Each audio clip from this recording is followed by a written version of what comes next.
나눔가족 여러분 반갑습니다.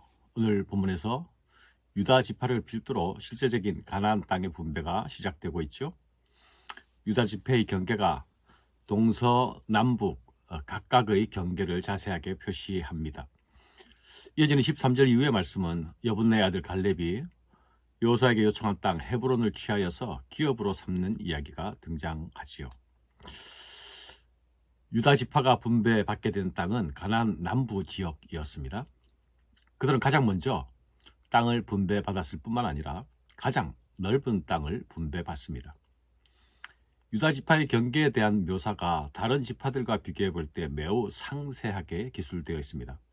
이것은 당시 유다 지파가 가지고 있던 지파 내에서 위상을 반영하고 있다고 볼 수 있습니다. 이는 또한 야곱을 통해 나타났던 그 예언이 지금 성취되고 있음을 보여줍니다.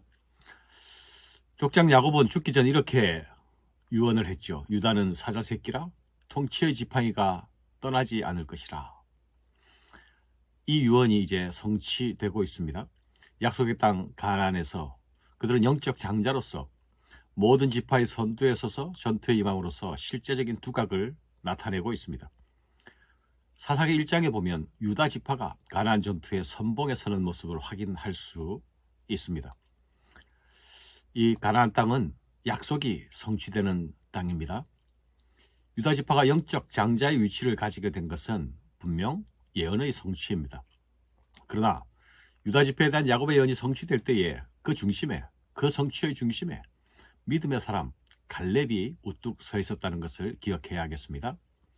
그는 여호수아와 함께 광야 시절부터 가나안에 이르기까지 여호와 하나님에 대한 한결같이 변치 않는 믿음을 가지고 서 있었던 사람입니다. 유다 지파가 받는 복은 약속의 예언대로 복을 받게 되는 것이지만, 그러나 그 약속이 이루어지는 중심에 이스라엘을 대표할 수 있는 믿음의 사람 갈렙이 자리하고 있는 것을 기억해야겠습니다.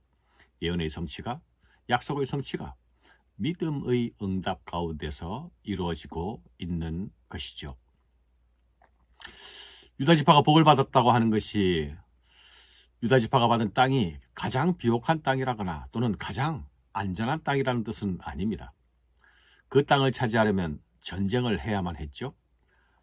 그리고 그들은 가나안에서 가장 강력한 적들과 맞서 싸워야 했습니다. 세상의 가치는 가장 편한 곳, 가장 안전한 곳이 최고의 자리가 아닙니까? 그러나 하나님 나라의 가치는 흔들리지 않는 믿음으로 서 있는 그 자리가 가장 아름다운 자리입니다. 세상의 위협이 강할수록, 세상의 도전이 강할수록 믿음으로 서 있는 그 자리는 더욱 강한 도전을 받게 됩니다. 그러나 하나님 나라는 세상의 강한 도전을 받을수록 더욱 빛을 발합니다. 믿음이 세상을 이기는 모습이 나타날 것이기 때문입니다. 믿음으로 세상을 이기는 모습이 나타나게 되는 것입니다. 사랑하는 여러분, 가나안 땅이 믿음으로 얻는 땅이듯이 유다 지파가 얻는 땅도 믿음으로 얻는 땅이라는 사실이 갈렙의 전투를 통하여 나타납니다. 갈렙은 나이가 많고 늙었지만 자신이 믿음으로 청구한 그 땅을 또한 믿음으로 성취합니다. 13절 이후입니다. 여호와께서 여호수아에게 명령하신 대로 여호수아가 기럇 아르바 곧 헤브론을 유다 자손 중에서 분깃으로 여분네 아들 갈렙에게 주었으니 아르바는 아낙의 아버지였더라.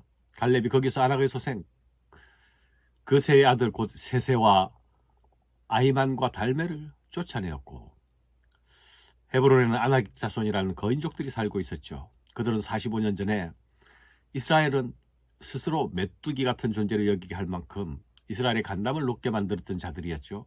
그러나 갈렙은 그들은 우리의 밥이다, 그들은 우리의 먹이다 라고 말하지 않았습니까?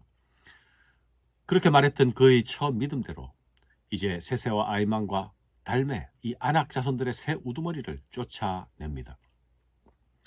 이스라엘이 처음 정탐꾼을 보내었을 때에 갈렙과 함께 이런 믿음을 공유했더라면 어쩌면 광야의 40년은 필요가 없었을지도 모릅니다. 그러나 이제는 유다 지파가 갈렙과 함께 한 마음으로 나아가 이 땅을 차지합니다. 갈렙이 이 땅을 차지하면서 지난 40년의 광야 생활을 어떻게 회고했을까요? 사랑하는 여러분, 약속의 땅이 싸워서 얻는 땅이듯이 갈렙도 자신이 분배받은 땅을 싸워서 쟁취합니다. 믿음으로 얻는 승리란 아무것도 하지 않고 얻는 승리를 말하지 않는 것이죠. 믿음으로 약속을 유업으로 받는 것도 마찬가지입니다. 믿음으로 얻는다는 것, 그것은 결코 공짜로 주어진다는 것이 아닙니다. 믿음이 있어야 거인족인 아낙 자손을 향하여 나아갈 수 있습니다. 믿음이 있어야 나보다 강한 적들 앞에서도 물러서지 않을 수 있습니다. 믿음의 싸움에도 수고가 따릅니다. 드빌 전투에 대한 일화가 그것을 말해주고 있습니다. 앞에서 아낙 자손들을 쫓아낼 때에는 그 세세한 과정이 생략되어 있었죠. 그러나 드빌 전투에서는 갈렙이 자신의 딸을 내걸고 그 전투를 독려하고 있습니다. 거기서 올라가서 드빌 주민을 쳤는데 드빌의 본 이름은 기럇세벨이라 갈렙이 말하기를 기럇세벨을 쳐서 그것을 점령하는 자에게는 내가 내 딸 악사를 아내로 주리라 하였더니 갈렙의 아우 그나스의 아들인 온니엘이 그것을 점령함으로 갈렙이 자기 딸 악사를 그에게 아내로 주었더라. 기럇세벨을 치는 자에게 내 딸을 주겠다는 약속, 이것이 무엇을 의미합니까? 그 성이 어느 전투보다도 힘든 전투였다는 것을 반증하는 것이 아닙니까? 이 기럇세벨이라는 강력한 도전 앞에서 또 하나의 강력한 믿음의 사람이 나타나고 있습니다. 바로 이스라엘의 초대 사사가 된 온니엘입니다. 그는 드빌을 쳐서 무너뜨리고 갈렙의 딸을 아내로 맞이합니다. 갈렙의 조카였던 그가 갈렙의 사위가 되는 것이죠.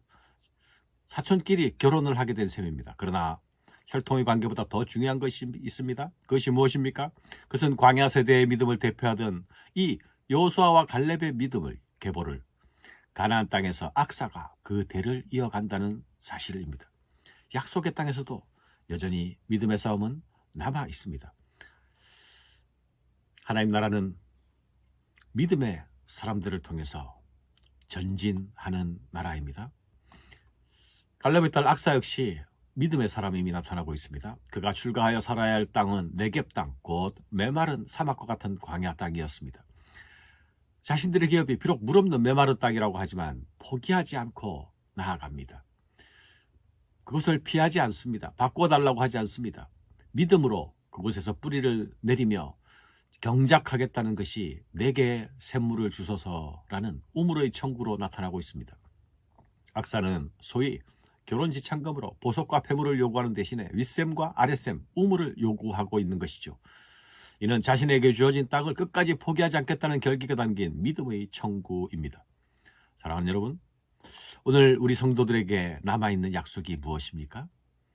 성도는 이 땅에서 그 나라의 임함을 구하면서 또한 그 나라의 완성을 바라보며 사는 자들이 아닙니까? 이 믿음의 소망을 가진 자들에게 믿음의 싸움도 있어야 할 것입니다. 믿음의 선진들, 그 믿음의 계보를 우리가 이어나가야 하지 않겠습니까? 치열한 전투가 앞에 있더라도 물러서지 말아야 하겠습니다. 비록 지금 내가 선 땅이 양지가 아니라 음지이고 험지라 할지라도 그 땅을 지켜내리라는 믿음의 결기가 있어야 하겠습니다. 그런 믿음이 있는 자리, 그곳에 그분의 나라가 임할 것입니다. 감사합니다.